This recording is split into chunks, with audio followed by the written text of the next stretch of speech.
everyone, and welcome to our inaugural panel on the Build Different podcast brought to you by Kahua.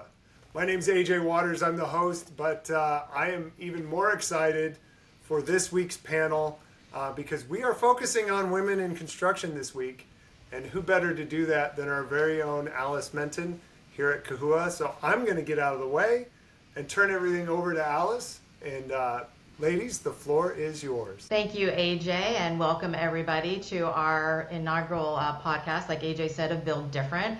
We are super excited this week to be hitting on the topic of women in construction. Again, my name is Alice Menton. I am the Senior Director of Marketing here at Kahua, and I wanted to go ahead and introduce my friends that are with me today. So, Hannah, we'll start with you. Yeah, hey, thanks for having me. I'm Hannah Burns-Dunham. I'm actually a chemical engineer. I've never worked in construction, but I own a consulting company called Climbing Trees Consulting, which I do leadership development consulting for STEM industries and then private leadership coaching for women in STEM, and that includes construction. So, yeah. Welcome. Thank you. Stephanie. Hi, everybody. Again, echoing Hannah's excitement, super excited to be here, especially to be talking about such an important topic. My name is Stephanie Reichman. I am a professional civil engineer, done a lot of different career things, I guess we'll probably talk about during this conversation, but I currently work for a construction technology company as a customer success manager, and I also share my own experiences kind of career pivoting from construction over to tech over on LinkedIn, where I also coach people on making similar transitions. So that's a little bit about me. Christine? Yes, thank you. Thank you so much to Kahua for including me and these other wonderful women on this panel. I'm Christine Mulholland. I'm the partner and co-founder of VM3 Consulting, offering consulting to the AEC industry. My background is I've been a GC, a program manager, and now a business owner.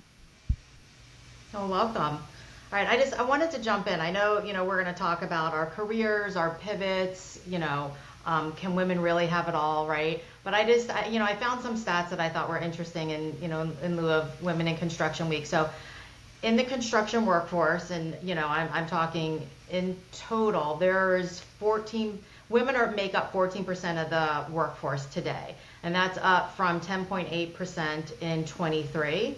And of the 14%, only 4% are actually on site. So the rest of them are in tech or in offices or playing other roles, architects, what have you. But what I also found very interesting, and diversity is now a topic that I think as the younger generation comes in and looks at companies, it's very important to them. But companies that are in the top 25% for gender diversity on an executive team are 25% more likely to have above average profits. So I'm just gonna let you sit with that. I mean, what are your thoughts on that? I mean, first going from 10 to 14, I mean, growth is always great, right? But I mean, we're in 2025 now. I had to think about that. And we're only at 14%. What are your thoughts on that? Makes me sad. Yeah, I mean, I think back, I was just having this conversation the other day, but I think back to in college, I think there was only 3 women in the construction management program.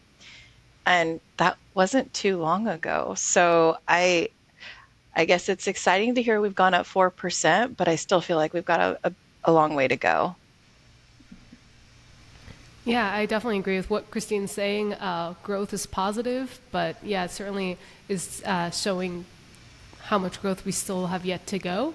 I think it's also particularly interesting, maybe digging in deeper separately, Alice, on the numbers and where they come from, but it's always really interesting to me the number of people out on site versus in offices. I think that really shows that at a certain point it doesn't become a recruitment problem, it becomes a retaining problem, because women often find it challenging to be out on job sites, and perhaps making it a little bit easier for women to do that could retain those women in those roles. Because I think it was 4% you said that are on 4%. Job sites. So yeah. That's a pretty low number. Well, and you were on job site at the beginning, weren't you? I was, yes. I was worked, too. Yeah. So, and we both have left, so Yep. maybe we're We're contributing to two- those low numbers. Let's talk about that, right? Because we wanted to talk about sort of the pivot in our Yeah. careers and,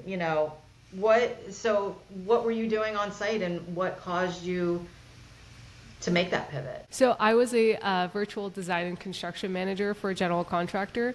So not the typical project engineer PM route that's always on site. I was kind of hybrid, we'll say, half in office and then sometimes out on job sites, different job sites. A lot of things changed for me when I had my son.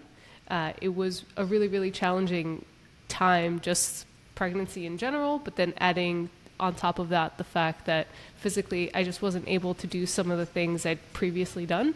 And ultimately that led me to wanting to take a step away from construction, still stay within the industry, but not in that particular environment, so that I could find the balance that I was personally looking for as a new mom and as a career woman. And that was kind of the impetus for me to make that transition over to tech, because that's where I felt like I could have the balance that I was really desperately seeking. Well, and I love it when we talked about this earlier. You thought about what other careers, right? Can I really stay in construction? This is what I went to school for. I mean, I think you even said you determined what you wanted to do when you were 15, right? I think half of us are still trying to figure it out. You knew at 15.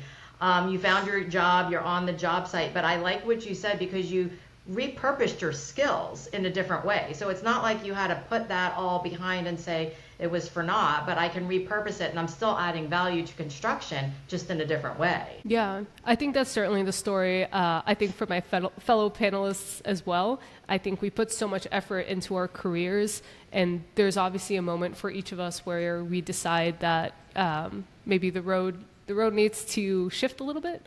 But it's certainly very hard to say, I'm going to walk away from the degrees, the experience, the contacts, and just, do something completely random. But yeah, maybe, I don't know if Christine and Hannah have something they want to add to that. Yeah, I found myself in a similar situation when I was pregnant and working in a paper mill, kind of all places. And I remember getting called in one night at 2 a.m. and I found myself 8 months pregnant in the middle of this machinery. And I was like, I certainly cannot do this when my daughter is actually born. And so, I liked what you said about taking the experience that you have in one aspect of an industry and then building on it and pivoting and making that something new. Because I still go back and do consulting in paper mills now. It's just I'm not wearing a hard hat and steel toe boots anymore.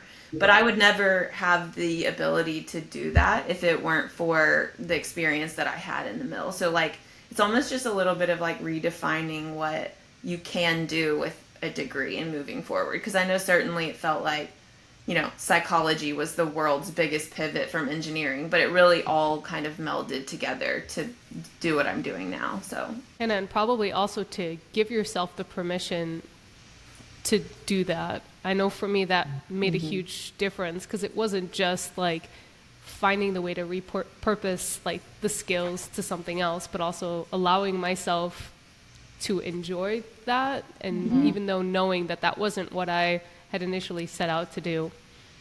Yeah, you can find a lot of validation in a traditional career path, and then pivoting can kind of make you question that in a lot of different ways. So, I mean, it's definitely been a journey, but yeah, I'm sure y'all have all experienced that at different times, having to take a step back or a pivot because of motherhood or whatever it is. So many times, and that, and it gets to, and something I want to talk about, but Christine, I want you to be able to share your experience, but it comes down to you hear, can women have it all? And I think, Yes. defining what all is super important. But I want to hold on that because Christine, I know you've got another story of your own.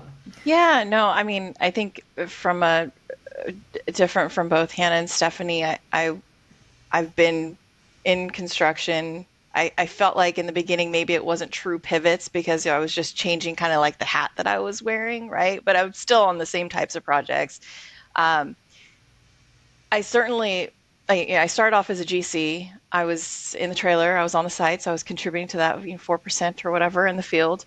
I didn't have kids yet, so I felt that in order to, and I don't know if it was just me, but I felt like in order to keep up, to prove myself as the only female on the job site, I had to work extra hard.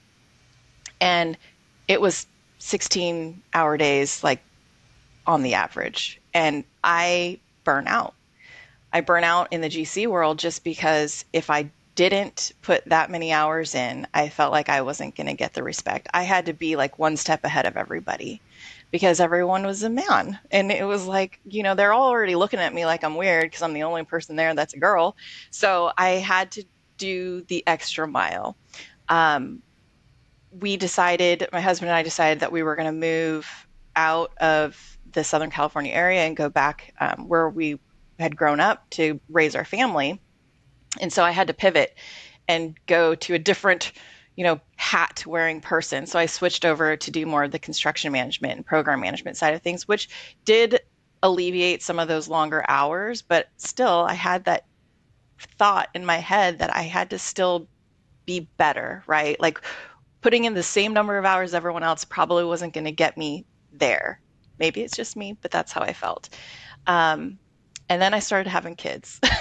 So then it got interesting because then everyone's looking at you like, why do you have to keep taking these breaks? It's like, I'm sorry, but my children need to eat. Like, I have to take these breaks. It was very awkward. It was awkward. It was a small office. I was working at a facilities office, mainly men. And here I am, like, having to close my door because there's no place to go and pump. And so it was a struggle. I made myself through it, got through it, struggled through it.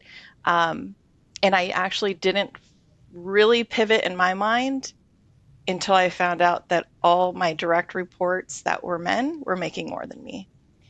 That was my eye-opening moment of what am I doing here?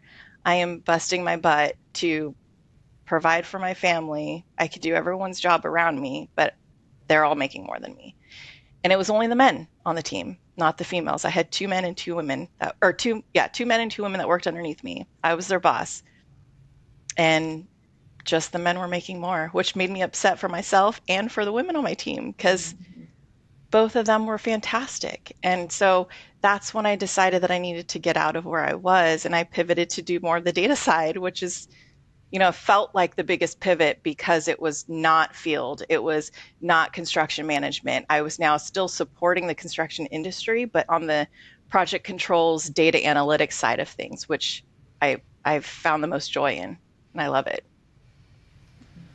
When we made these pivots, and even Hannah, I know when you're coaching people, I mean, it's obviously scary. Do you feel like you're taking a step back, or do you find, Hannah, people are angry that they have to pivot when they do? And, what is that experience like for them? And, and then to Christine's point, and I think all of us, right, when we made that pivot and it was scary and we got to the other side, we're like, this is actually better. But I mean, Hannah, like, how do you talk to people about that?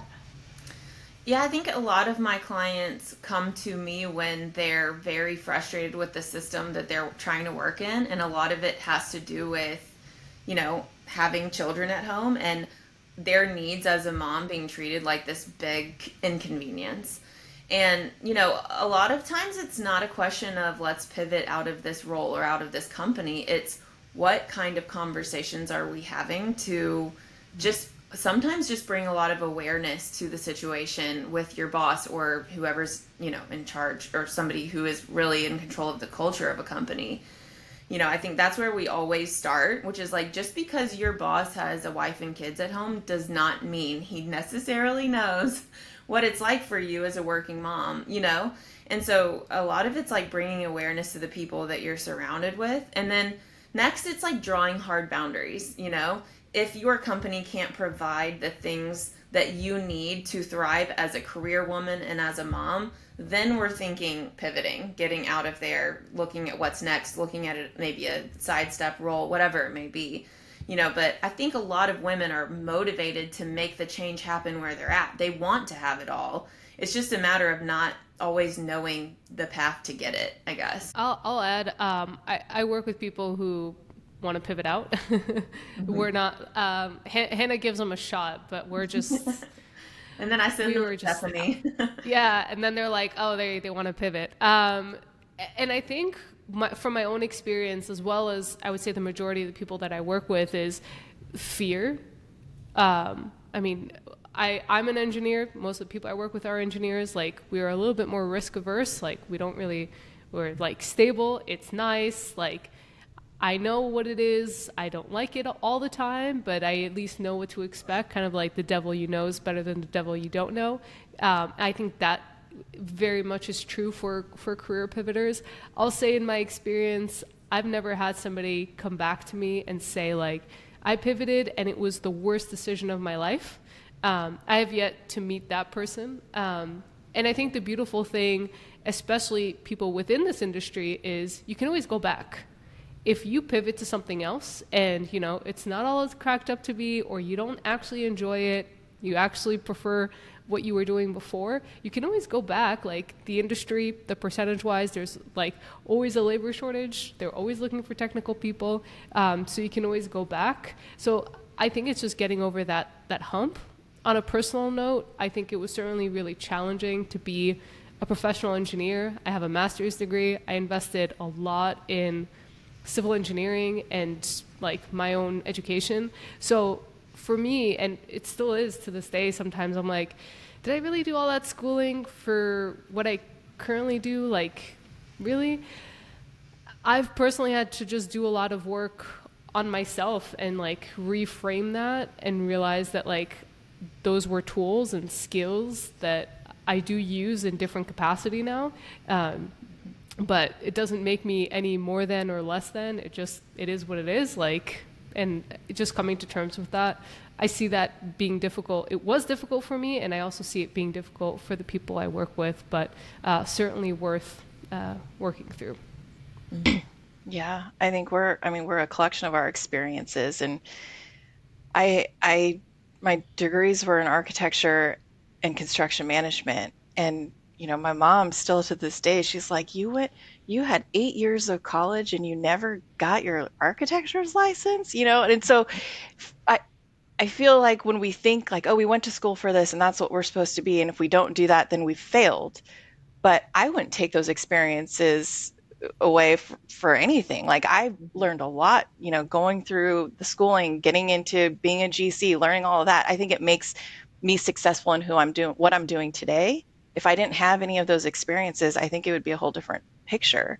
And so it's putting those things into perspective and finding the good in what you've done to get to where you are. And you probably wouldn't be where you are if you hadn't had those experiences. We just don't think of that, right? You just think of, oh, we're here now, but this is how I got here. How did I get here? Like, this is so random, but it is because of those experiences, whether we know it or not. We wouldn't be here if we didn't have all of that leading up to it. I regularly thank 26-year-old Hannah for working in a paper mill, Southern swing shift on a crew of 40 men. I regularly thank her for doing that so that I can sit in my basement office, air conditioned all day long, you're so right. We are a collection of those experiences, and without all of that, I wouldn't be here, and I'm sure y'all feel the same way. So yeah. But I think it's hard too, because when I was starting out my career, I was, I had to prove, right? Like, even though I had kids, I still had to show up, and the doctor's appointments. And I remember there was one time where my daughter was so excited I was going to pick her up from the school bus, and she told everybody, because I told her I was going to get out early, and a meeting went over. And she was sitting on that front step, and I'll tell you, I still hear that story to this day, 25 days later. But to your point, I don't want to say I have regrets. Do I wish I would have known my older self back then? But how do we tell the women that want to enter this market now, whether it's the on-site or in office, right? How do we tell them, you don't have to kill yourself. It's okay. Hannah, I love it. You have to have these conversations and you have to step up. But a lot of this younger generations and these women coming in don't feel like they can, or because they don't want to rock the boat, they don't want to lose the job. And if we're only 14%, how do we encourage them to have these conversations or to understand what having it all is? Because having it all isn't killing yourself at work and killing yourself at home, right? Because then you're not yourself. Yeah. I wish I had a Hannah or a Stephanie to talk to, and my younger self to give me some. I didn't though. Yeah. I didn't either. It was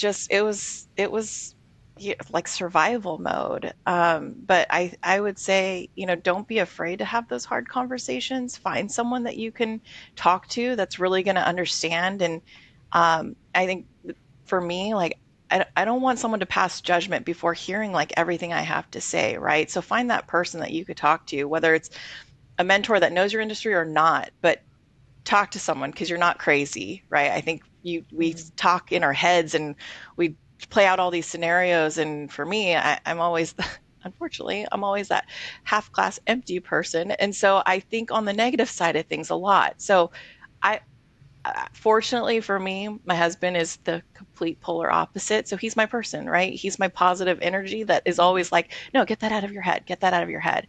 And I think that's what it comes down to is just don't beat yourself up. Like do what you love. And that's what I say. Do what you love and it'll work out, whether you have some bumps in the road or it's smooth sailing, but do what you love. That's my advice, is to do what you love. And hopefully you'll have success. I have so much to say.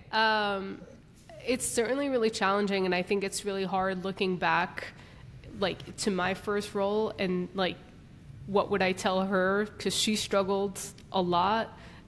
She struggled for many years, and I think more than anything, it's a little bit of intuition that you need to trust. So, like, Christine, my heart breaks to hear that you work 16-hour days. Like, there's no world in which that's okay one day, but for that to happen consistently, like, that's just not okay. That's like, you shouldn't allow yourself to do that, but other people around you should also not allow you to do that. So I think, one, it's kind of like that intuition of like, does this feel right? If it doesn't feel right, it's probably not right. And then you need to start having the difficult conversations. I think the realization for me really early on that I was kind of on my own. I think it's a really nice idea that, you enter a company and like someone takes you under their wing and then you just climb the ladder and everything works out great. Like, that was certainly the vision I had. Unfortunately, like a couple weeks after I started my first job, the person who was taking me under their wing quit. And I was on my own. It was like the worst thing in the world, mostly because like nobody else was there. It was kind of like a vacuum. Nobody was there to like help. And I was a new grad with a ton of responsibility and like no clue how to handle it with like all men around me. So it was really fast realizing like, okay, like I'm going to have to ask for the things that I want to ask for. And if I'm not able to do that, or this company is not accepting it, then that's not the company for me. And then it's time to move on, regardless of like, I need to be at a job for 5 years or 10 years or 500 years. Like, at a certain point, if you're just not getting what you need, then it's just time to move on. But advocating for yourself early and often, like really nobody else is going to do it for you. And that's the only thing that will always make a difference. Whether that's for your salary, whether it's for responsibility, for promotion, for, just literally anything. And that's just a skill. Some people are like, wow, you're so great at advocating for yourself. Because I've done it very often. And it doesn't need to be very complicated. You might have a spouse or a partner that you can like role play with, or you just stand in front of a mirror and you just start to practice until it feels right. There's really no secret sauce here besides just like practicing and then just implementing it and then rinse and repeat. I just wanted to say, like, I think a common like trap that I feel like I definitely fell into, and a lot of women that I work with as well, is like this, you want to prove yourself in this industry so badly. Like, you're 14%, of course you do. You're one of the only women, and you're often looked at as kind of like the one who has to prove themselves, And because this industry wasn't designed for you. It's not female dominated, it's male dominated. So that kind of puts this on us like, okay, now I have to work extra hard. But what that then looks like is saying yes to everything and saying yes to things way beyond your capacity. And then Christine, I was right there with you working those 16-hour days, and I would have done more if it had meant that people would have recognized how hard I was working. And it took me a long time to realize, and I'm sure you too, like that if I had just used my voice more to talk about my contributions, I wouldn't have had to put my work down and put my head down and let my work speak for itself, because that doesn't work. Like, as long as you can, if you can use your voice to talk about the things that you're doing every single day, then you don't actually have to say yes to everything. You can tell them your worth instead of trying to prove it to them, and then I just think additionally, this isn't going to be fair for us. I think the gender wage gap in engineering actually is getting wider, since COVID and everything like that. So waiting around for like systemic issues in male dominated industries to disappear you're going to be waiting. It's not going to happen in our lifetime. So that can be really discouraging, or it can be really motivating and say, how can I succeed in this industry despite the unfairness, despite the odds being stacked against me? And that's where like learning strategy, like what Stephanie said, really comes into play. Knowing how to advocate for yourself, knowing how to get what you need out of your career when no one has given a woman what she needs in her career in this industry. So I think that that's really important. Yeah, both of those messages resonate a lot because for me, my younger self, I just thought, people are going to get it because quality of work is good. I don't have to say anything. I don't have to ask for things. I don't have to advocate myself. They should just know. No one knows, right? Like, because everyone is in their own world doing their own things. They're not paying attention to what everyone else is doing. And so that was my mistake. And it took me way too long to realize that I have to speak up because no one else knows what's going on. And if you don't, then you're going to end up being the lowest paid person on your team because I never asked for raises ever. Yeah. And so I don't want to blame myself for it because I want to say, well, you should have known. But at the same time, I'm like, I've got to own some of that. I never spoke up. It's kind of like when you have issues that you don't like with your boss or how things are going, but you never say anything and then you just up and quit. And they're like, well, if you would have told me. And it's like, true, I should have raised these issues up. And I didn't, but I also am like, yeah, but I'm also working hard. How did you not see it, kind of thing? But it's a two-way street for sure. Yeah, I think you always have to be your own advocate. Like no one, you can't rely on any, like you might have mentors and people that see what you're doing, but unless you're your own advocate, and I think, when I talk to sort of the new generation coming in, for me, and as they're coming in and they're starting their career or they're starting families and they're like, but I need to be here. I feel so bad that I have to go to this doctor's appointment or the kid is sick again or something like that. I think I'm always working with them on resetting what having it all looks like, right? Because I think having it all looks so different at every phase in your life.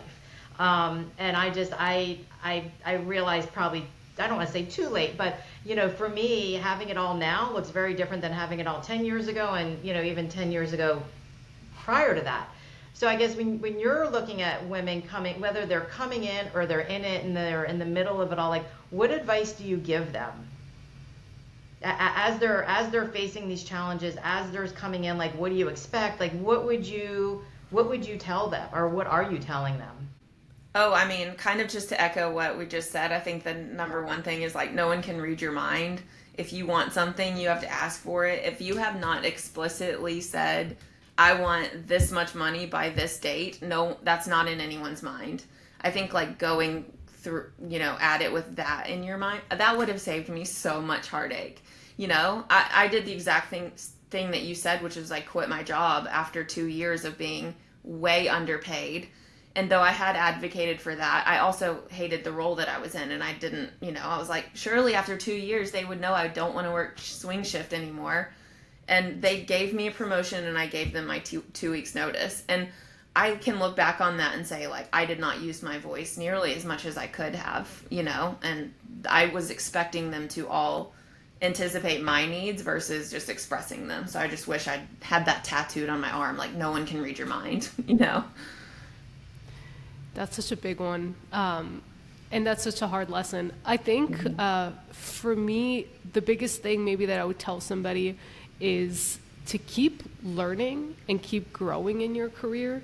I think the more skills you accumulate, the more confidence you'll have in your abilities, to the point where at a certain point Because obviously it's very easy for me to say, like, you should just go advocate for what you want. But I also understand you're really young in your career, maybe you just started out, like, they're like, okay, you want to rock the boat? Fine, get out. We'll find somebody else to replace you who's going to be a little less rocking of the boat. However you phrase that nicely. And I think that as we accumulate skills, you become more valuable, so that when you do go into an office and say, you know, I'm unhappy because of this, or I want to raise because of that, like, you start to accumulate like your legs to sit on, to the point where you're sitting on a very comfortable couch, you know, and it's like, okay, well, we want to keep this person happy. And different ways of doing that is like certainly sharpening on like all soft skills is always such a great one to focus on. I did a ton of presentations in one role that made me like feel really good about presenting to just about anyone about just about anything. And that's been like a skill that I have had to rely on so many times, has become so helpful. So like that's a really easy one. I think everyone kind of has to do presentations. Nobody wants to do them because they're pretty scary. But if you can kind of step in there and start really honing that craft, that's a really huge one to really focus on. So that'd be my kind of advice, little tidbit. Yeah, no, I definitely echo both those things. And it was part of the learning process. I've always been someone that's always strived to learn and add to the repertoire of, skill sets, which has made, like even for me now, we just started this new business and now it's like, how do you scale? And in my head, I'm like, well, I need Swiss Army knives, because if you have someone that's just, they only know one thing, like they're less valuable to me as a company, right? As a business owner, of someone that needs someone that can do a lot of different things. So I think constantly learning, obviously advocating for yourself, but just trying to get out of a mindset that you're either not qualified, you're not, dedicated enough to whatever it is. And sometimes you do have to struggle through things that you don't want to do, but try to find the positive, like the silver lining in those things. And that's, trust me, it's super hard for me to even say that because that's not my go-to. But I've been trying to work on that internally of like, all right, this kind of sucks, but there's got to be some silver lining in this, and focus on that, because that'll help motivate you to get through that, whatever, that hurdle, that difficult client, that difficult assignment that you just really don't want to do, but you have to, because maybe you can't advocate for yourself in that situation because, you just got to do it. So I've just been working on trying to highlight for myself to make sure that I don't go into a slump of just like, I hate life, right? So I've been focusing on being positive, looking for what is positive and how is that going to help and add value to the next stage or the next assignment or whatever it might be. Yeah, I'll add a caveat to Christine, if I may, because I do have a lot of people that say that, like, oh, I'll just like struggle through this, and at the end of this project or at the end of the year, I'll start looking for a job, and I personally disagree with it. Yeah, I think it becomes really challenging. Because then the project ends, you're like, oh, that wasn't that bad. I can rough it out. And then you're right back there 6 months later and you're like, how did I let this happen? So I think like as a general rule, like, of course, we all do things we don't want to do. Mm-hmm. But if any of those things ever kind of impact your like health and well-being, certainly like reprioritize a lot of the things you're doing to kind of make that be okay. Because there is nothing in the world that's more important than both your health and your mental well-being. So anything that kind of jeopardizes that, yeah. Yeah. For sure. Well, and now it's like families, right? We all have families now. Mm-hmm. So it's, for me, it's, if it's going to interfere with work-life balance, then it's a hard no, right? Mm-hmm. I need to be there for my family as well. So it's, yeah, when I say struggle through something, it's like a one-day assignment that I'm just like, oh my gosh, this is so terrible. Never again am I going to go to having, a 4-year-long project of 16-hour days. There's no way. Can't do it. I think you can set really clear like metrics for yourself. Like we're engineers or, like women in STEM, like we do this like, okay, if by the 6-month mark, I'm still working 16-hour days, half the week, I'm out. Like, and just write that down somewhere and like commit that. If you're still doing that at the 6-month mark, if advocating for yourself is not working, then because like time will just pass by so quickly. And then it's 2 years and you're like, now I'm just working more than I was. And I promised myself I wouldn't do this. But since I didn't have a hard stop, it's, it's easy to just keep going and just keep roughing it out, hoping it'll change. So that's a really good point, both of y'all. Yeah. Time certainly starts to get a lot faster, I think, when you start having littles, because I think before I had my son, it certainly was like, yeah, whatever, what's 6 more months? But now 6 months feels like really a blink of an eye. And yeah, Hannah, to your point, like if something doesn't get written down, like I basically won't do it because I'll probably forget. But it's really important to also hold yourself accountable. Like you go and kind of advocate for yourself and you're expecting change from other people, but you also need to be able to hold yourself accountable. And if you write something down, you need to make that commitment to yourself to actually get it done, which is hard. But if you wrote it down, it must have been important enough to you at that time, right? So don't forget like your mental state and what made you write something down of like, it must have been pretty bad, right? If it's like, I can't do this again or I can't do this for the next 6 months. So definitely hold yourself accountable because it meant something to you. And maybe you're like, oh, it's okay. It's okay. No, it was important enough that you wrote it down that you didn't want to have to do this thing for the next 6 months. And to get really technical, like the writing it down, like set yourself a calendar reminder, like 6 months in the future. That's really the secret. Because if you write it down on some piece of paper, like you might not find the piece of paper again. Or if you're anything like me, it's going to be turned back with a bunch of like crayon stuff on it. Sorry, Alice, I think you were going to say something. Yeah, no, I mean, and I think all this, and this is a topic for another month, is sort of like mental well-being and mental wellness, right? I think that's becoming even more of a topic that's more acceptable to talk about, right? And I know there's a whole month dedicated to that in May, and especially for this industry, male or female, I think that's a big one that everyone, I think, struggles with. But we are almost out of time here, and it being in the middle of Women in Construction Week, I wanted to thank everyone here, and I just wanted to open it up, like any closing comments, and it could be anything, what you're doing today to help the next generation, or anything that we didn't touch on that you think would be important for our listeners and our viewers to walk away with. Like what would be sort of that aha closing statement, like that's the one thing I want them to remember. I can go first here. I think a lot of us met or know each other from LinkedIn. And so if I could add anything, I wish I had known about LinkedIn earlier, mostly to hear stories like what Hannah's sharing and Christine's story. I didn't know where to turn to. And so very often I would get really frustrated at work and then wonder I can't be the only woman on the planet feeling like this. But where in the world are these women hiding? And I think they're apparently hiding on LinkedIn is the secret. So yeah, anyone who's listening, I think there's some really great people out there. Like people have reached out to me with questions. Like people can feel free to do that. I think finding community, finding people who have at least experienced similar things, it just makes you feel less alone, and then makes it a little bit easier to start making a plan to move forward. So I would say that's probably that would be my takeaway to add for today. For me, not so much an aha moment, but I'm not gonna lie, I always get frustrated with Women in Construction Week because I'm like, why is it just a week?